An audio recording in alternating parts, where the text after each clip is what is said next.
मित्रांनो, माझ्या न्यू ब्लॉगमध्ये तुमचं सहर्ष स्वागत आहे। सुंदर अशा माझ्या राईडमध्ये पण तुमचं सहर्ष स्वागत आहे। चला तर आपली राईड चालू करूया। आणि सुंदर राईड आपली अशी चालू झालेली आहे। मॉर्निंगचं क्लायमेट हे सुंदर असं आपल्या समोर दिसतंय आणि जो तो आपल्या कामाला जात आहे। बघा समोरच आपल्याला दिसते। आजूबाजूची दुकानं पण आता बंद आहेत, पण त्यांचा टाईम झालेला आहे आता ओपन व्हायचा आणि आता 1-2 मिनिटांनी ते तो ओपन होणारच आहे।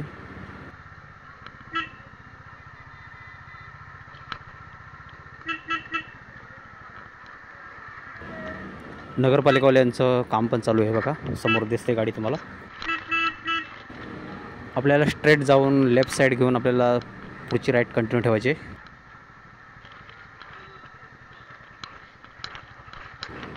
आता हा आपल्याला मेन रोड लागलेला आहे आणि थोडी ट्रॅफिक तर नाहीच बोलता येणार आपल्याला, पण थोडी हाय लाईट लेफ्ट साईडचं झाड बघा किती सुंदर वाटतं मित्रांनो। सुंदर असं मॉर्निंगला हिरवीगार असं झाड वाटतं बघा ते। चला मित्रांनो, आजचा ब्लॉग आपण इथं सेंड करूया, जास्त मोठा नाही।